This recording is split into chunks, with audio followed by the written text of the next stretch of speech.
Eu vou começar a nossa reflexão dessa noite com um poema, que é um lema do psicodrama. Ele foi um poema escrito por Jacob Levi Moreno. Ele era médico, psiquiatra e psicólogo também. E ele escreveu esse poema falando de um encontro de dois. Encontro de dois. Olho no olho, cara na cara.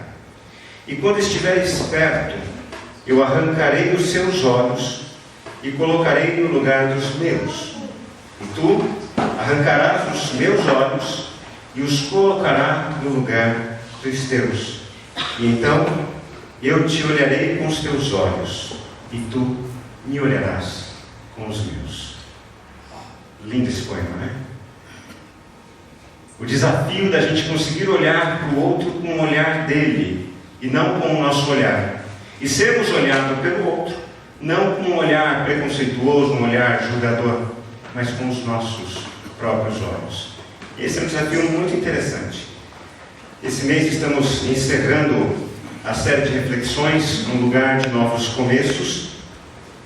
E hoje nós vamos estudar o último episódio, um lugar de novos começos para pessoas que não se sentem amadas, a última parte, a parte 3.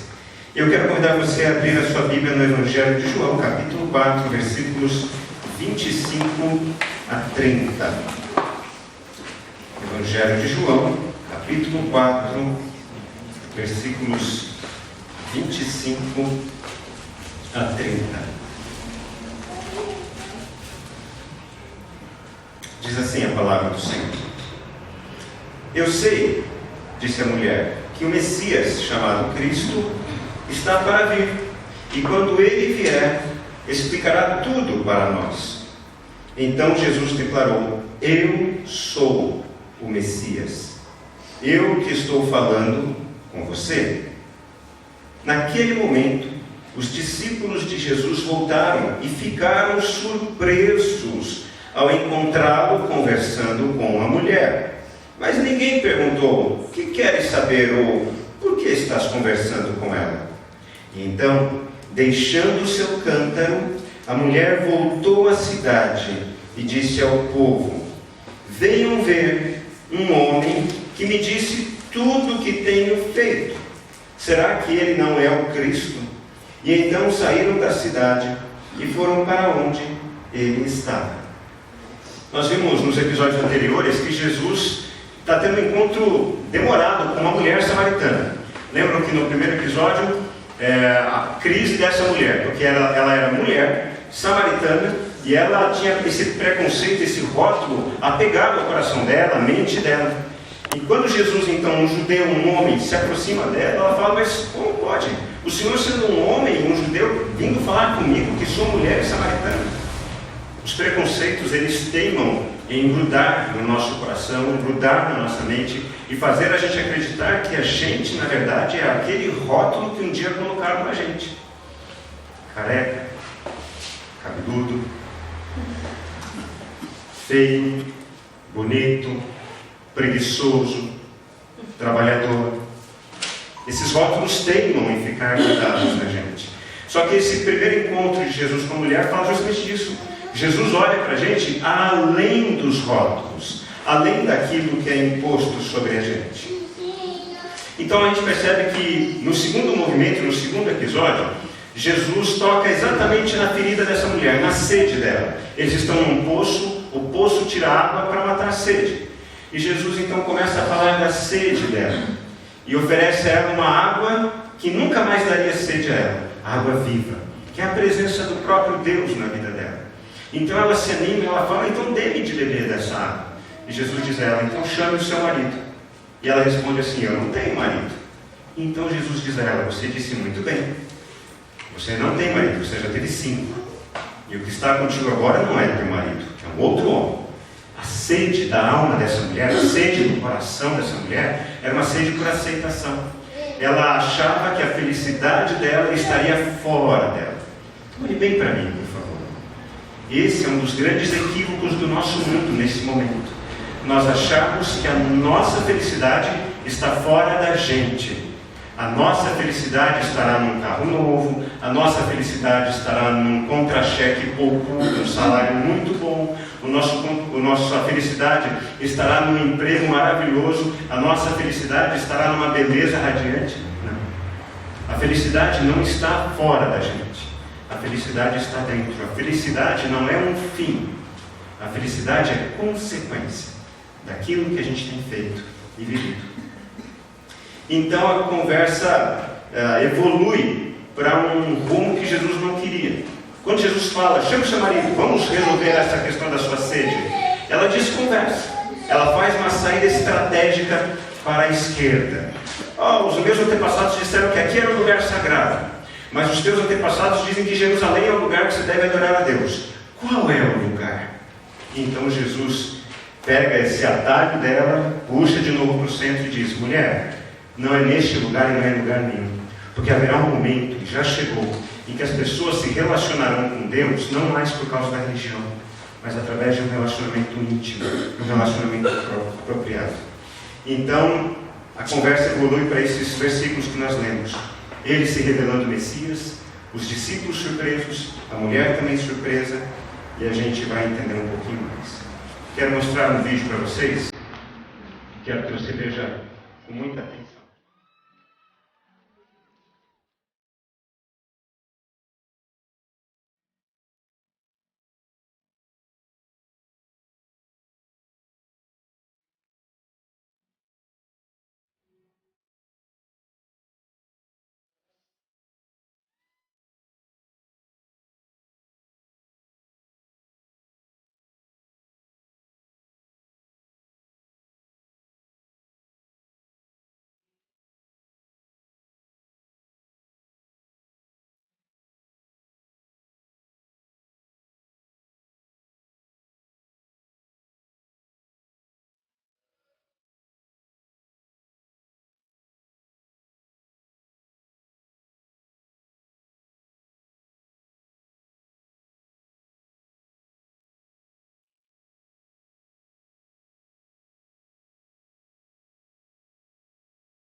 empenho dele. Ele começou a desenhar um quadro, pintar um quadro de ponta cabeça, ou de cabeça para baixo, dependendo da região do país de onde você vê. E o que aconteceu? Um elemento de surpresa, aquilo que parecia não ter sentido nenhum, quando ele virou da maneira correta, a gente conseguiu ver o rosto, que representa o rosto de Jesus. E o elemento da surpresa é muito interessante na apresentação dele, na performance dele. Só que é interessante também como a gente pode não perceber a beleza do que está acontecendo à nossa frente quando o nosso foco não está correto. Em muitos momentos da nossa vida, a gente passa por essa dificuldade. A gente não consegue perceber o agir de Deus nos momentos difíceis da nossa vida, porque o nosso foco não está em Jesus, mas está no quadro que está fora de prumo, que está fora de encaixe. A gente perde muito tempo olhando o que é periférico, esquecendo de prestar atenção ao que é central.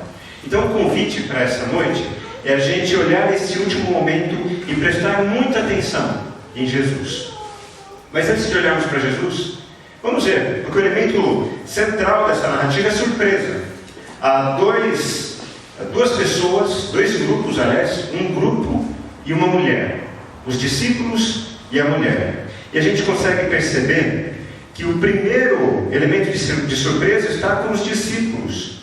Se você percebeu, logo que Jesus declara para a mulher no versículo 26, eu sou o Messias, eu que estou falando com você, no versículo 27 diz isso, naquele momento, os discípulos de Jesus voltaram e ficaram o quê? Surpresos. Porque encontraram ele conversando com uma mulher. E ninguém perguntou, o que será que ele quer saber? Ou por que ele está conversando com ela? Os discípulos ficaram surpresos porque Jesus conversava com uma mulher. Mas a mulher também ficava surpresa. A mulher ficou surpresa pelo fato de Jesus dizer com todas as palavras e sem sombra de dúvida alguma, eu sou o Messias. Eu sou aquele que você disse que quando viesse, revelaria tudo acerca dessa relação das pessoas com Deus. Lembrem, antes a pergunta dela era, qual é o lugar correto da gente se relacionar com Deus? Qual é o lugar mais sagrado? E depois de Jesus ter dito para ela, não importa o lugar, o que importa é como está o seu coração. Ela disse, eu sei que quando o Messias vier, ele vai deixar tudo muito claro. E então Jesus fala, eu sou este que vai deixar tudo claro. Eu sou este que vai pegar o quadro e vai virar, deixar ele na posição correta, para que vocês vejam tudo claramente, não vejam mais apenas imagens borradas. Os discípulos se assustam e ficam pensativos. Por que ele está conversando com essa mulher? A mulher fica surpresa e deixa a cântara, deixa aquilo que estava no poço e sai correndo para compartilhar com as pessoas da cidade onde ela morava algo sobre Jesus. É interessante essa questão da surpresa, o elemento da surpresa. Um dos maiores desafios do nosso momento histórico é o desafio de estarmos atentos uns aos outros. Essa foto é uma das fotos mais brilhantes que eu vi quando eu estava pesquisando sobre essa influência digital nas relações humanas. Foi um artista e ele tirou fotos das pessoas com celulares e depois digitalmente removeu os celulares. Vocês conseguem ver isso nessa imagem?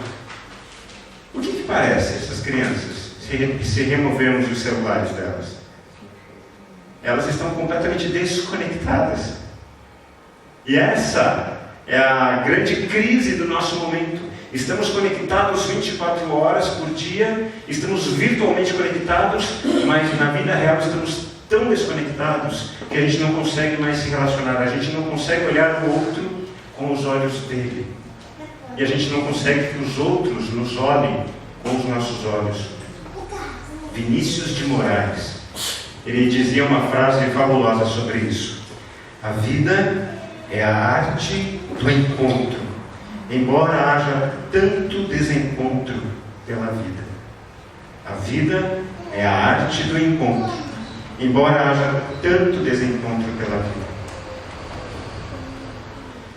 Viver debaixo do mesmo teto é fácil. O duro é você se encontrar com quem mora debaixo do mesmo teto que o seu. Há muito desencontro pela vida.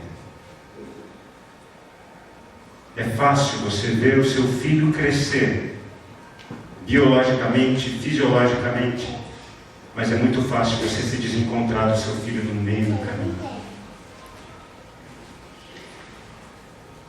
O desafio então é esse. Os discípulos olharam para aquele quadro, olharam para Jesus conversando com uma mulher e é como se eles estivessem com um celular.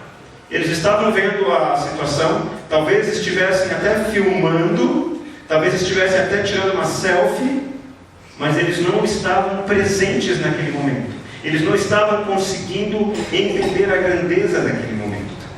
É interessante que a surpresa, como uma reação fisiológica, ela está intimamente ligada à reação do medo. Medo e surpresa são reações fisiológicas muito parecidas. E elas servem para nos preservar de algum mal. A reação fisiológica do medo ou da surpresa prepara o nosso organismo ou para lutar ou para fugir. Ou para a gente enfrentar a situação olhando de frente, pegando o que tem que pegar, ou também enfrentando a situação fugindo. É aquela mesma reação universal. Olhos regalados, boca aberta e reação de espanto. E percebam que para os discípulos a surpresa ela estava relacionada ao medo.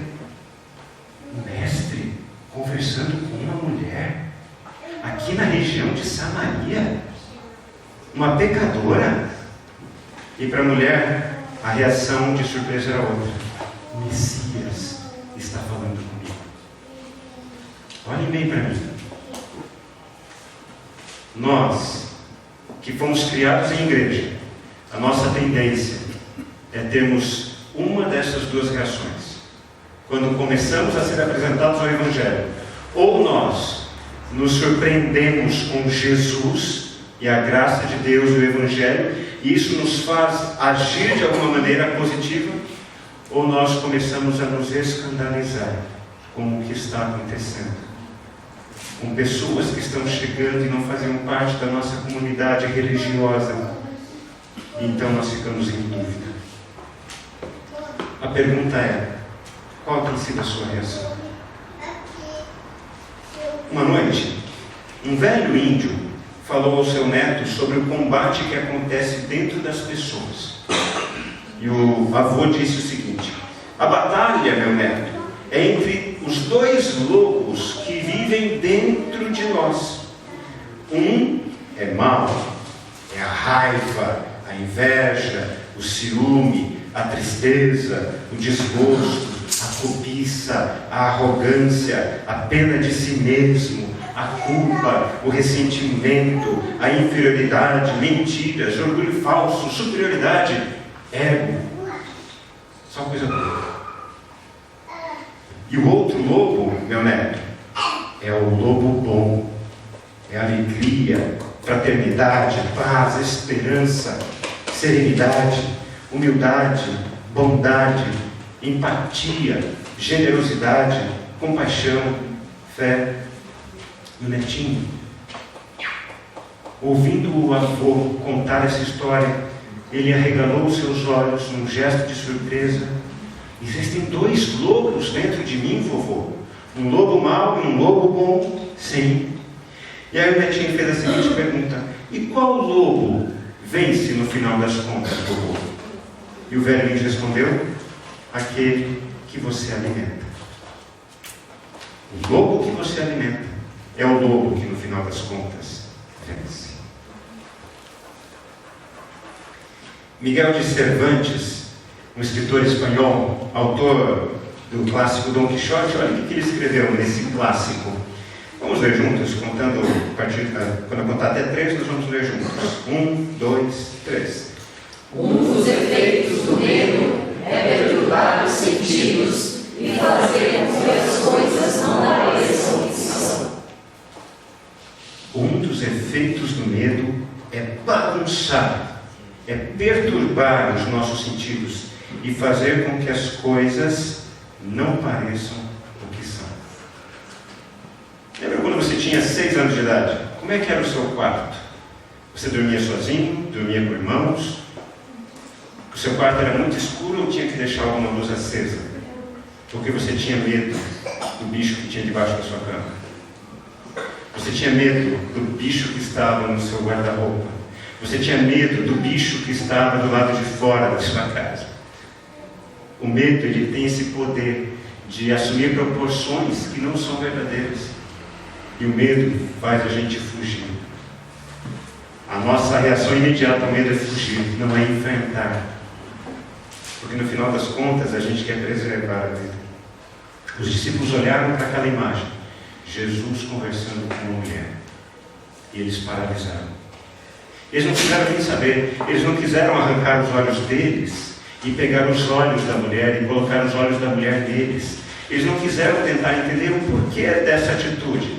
Eles não quiseram sequer pegar os olhos de Jesus e colocar nos olhos deles.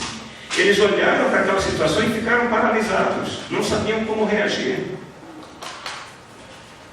Por outro lado, a mulher abandonou o seu cântaro. E movida por essa surpresa, ela foi em direção à cidade onde morava. Alguém pode ler para a gente versículos 28 a 30, por gentileza? João capítulo 4, versículos 28 a 30. Em seguida a mulher deixou ali seu pote, voltou até a cidade e disse a todas as pessoas: venham ver o homem que disse tudo o que eu tenho feito. Será que ele é o Messias? Muitas pessoas saíram da cidade e foram para o lugar onde Jesus estava. Preste bem atenção, por favor.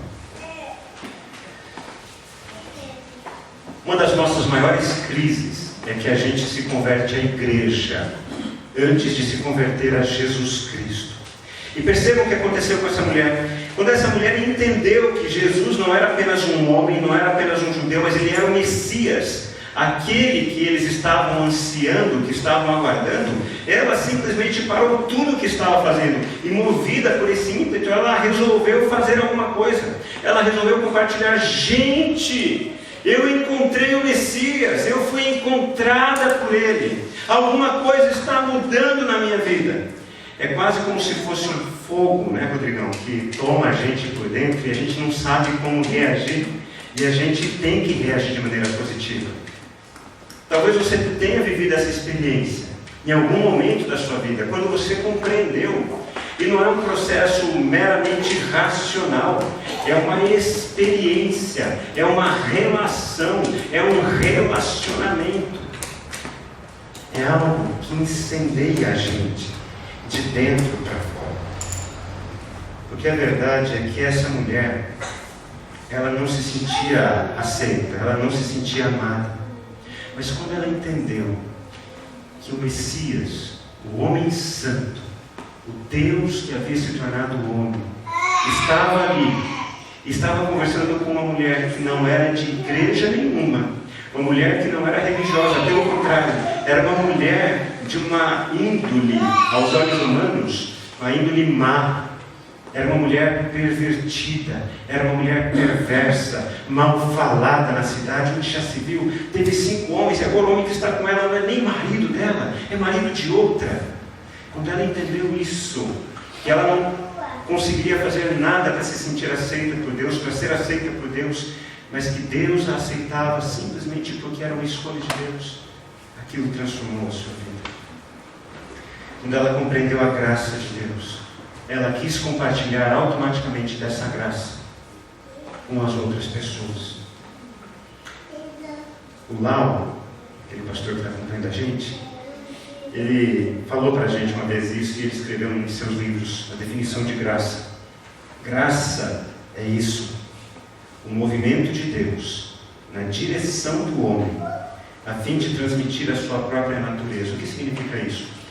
Vocês estão vendo a imagem de ponta cabeça, e vocês estão achando que Deus é isso, que Deus é bravo, que Deus é carrancudo, que Deus é irado. Vocês não entenderam então ainda o caráter de Deus. Então Jesus é esse quadro sendo ajustado, sendo colocado da maneira correta para dizer para a gente quem é Deus. Graça é Deus vindo até a gente para dizer: eu sou assim. Você quer entender quem é Deus? Olhe para Jesus. Olhe para Jesus e você entenderá quem é Deus.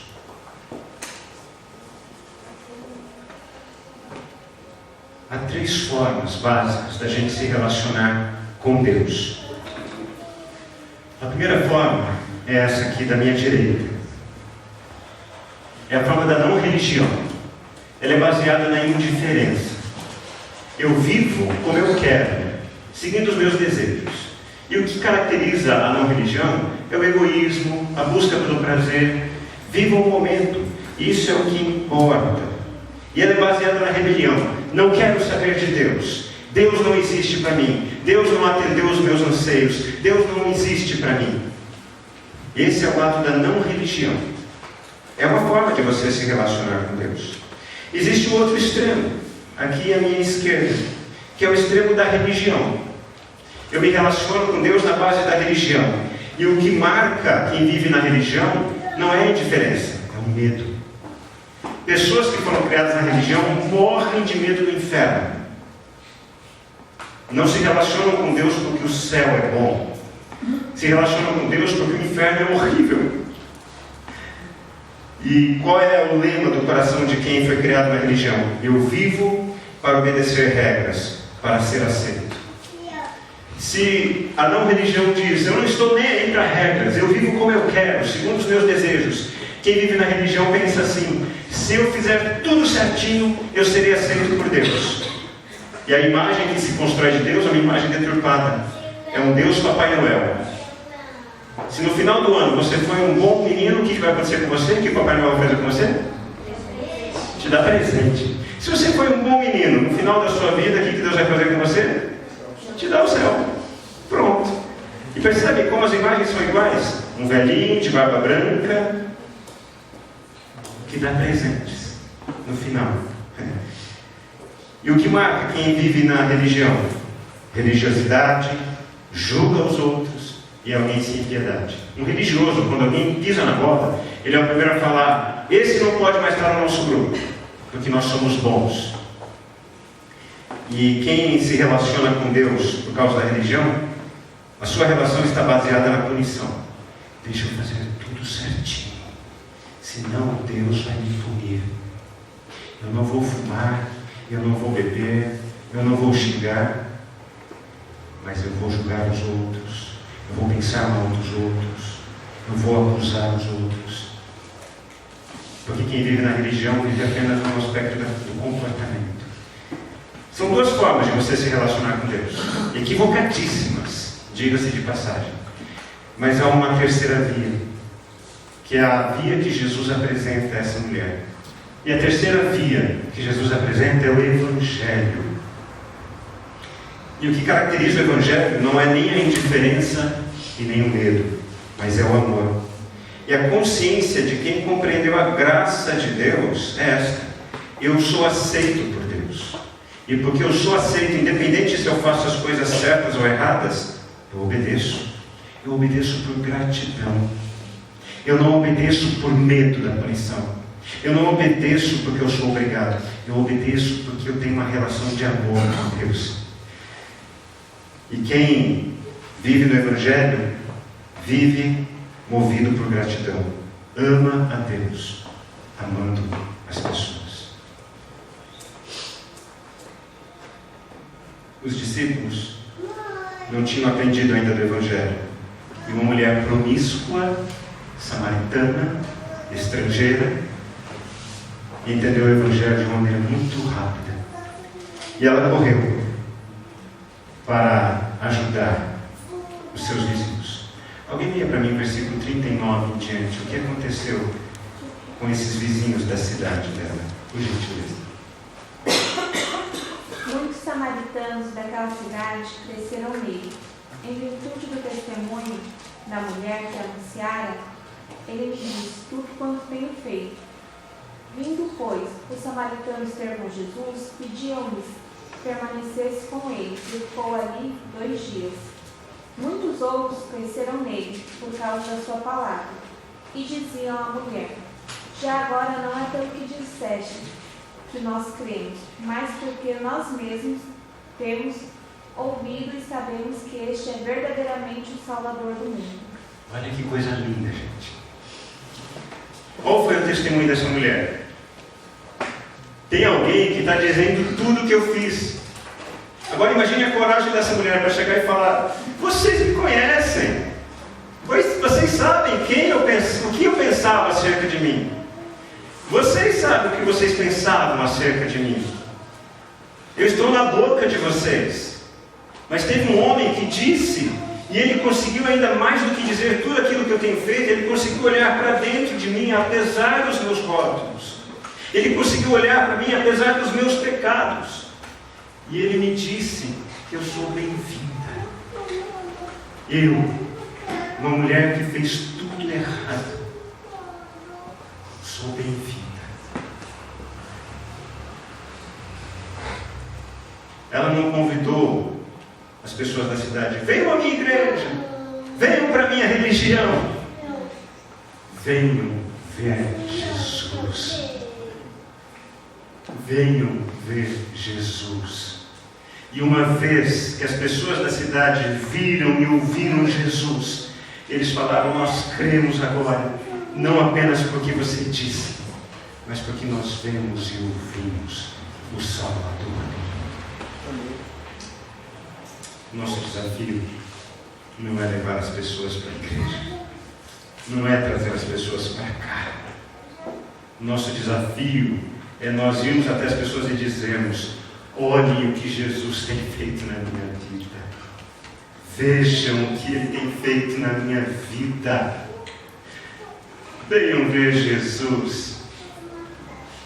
A pergunta então é: o que Jesus tem feito na sua vida?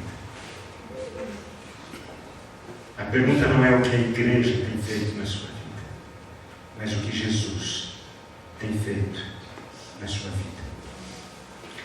Nós vimos nessa noite que, diante das circunstâncias da vida, a gente precisa focar em Jesus. Nós temos que olhar para Jesus e apenas para Ele. Nós vimos também que, porque as pessoas estão desfocadas de Jesus, elas estão desfocadas de si mesmas, desfocadas do outro, nós não conseguimos olhar o outro com os olhos dele. E não somos olhados pelo outro com os nossos olhos. Então passamos a julgar, passamos a condenar. Mas nós vimos também que Jesus, Ele vem até nós para manifestar, sinalizar a graça de Deus nas nossas vidas. E quando essa graça invade o nosso coração, não há outra alternativa. Nós queremos compartilhar essa graça. Nós deixamos o cântaro e vamos correndo compartilhar com as pessoas. E por fim, aprendemos que há 3 formas da gente se relacionar com Deus. 2 formas são equivocadas. O foco está no ser humano, não religião e religião. E a terceira forma é o Evangelho, a graça de Deus. E em resposta à palavra de Deus, nós precisamos agora nos posicionar. A partir de hoje, eu vou me relacionar com as pessoas da mesma forma que Jesus se relaciona comigo. Como Jesus se relaciona com você? Como que Ele trata o seu pecado? Como que Ele lida com aquilo que Ele não concorda em você? É a mesma forma que você tem que agir com relação às pessoas que estão próximas a você. Porque nós amamos a Deus quando amamos